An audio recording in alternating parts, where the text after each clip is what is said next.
Dale. Sí. Ahora hablamos de otro accidente, pero con derivación fatal y tiene que ver con esto que ocurría a la altura del kilómetro 31 de la Ruta 1.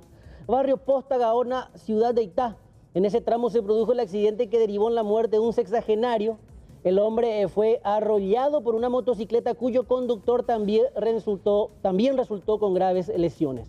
De hecho, ambos fueron derivados al hospital de Itagua, en donde finalmente se constató el deceso de la víctima. Es muy oscura también ese sector de la Ruta 1. Ya varios accidentes fuimos reportando a lo largo de años en ese sector.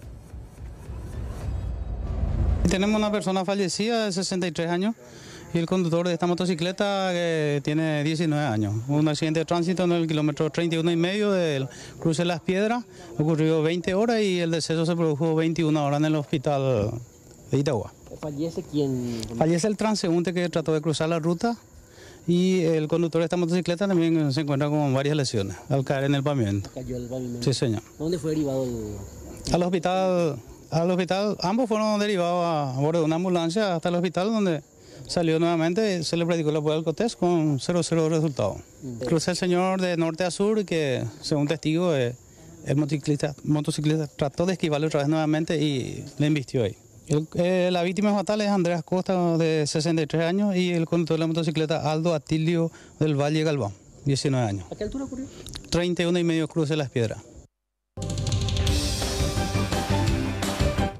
Y aún hay más, decía.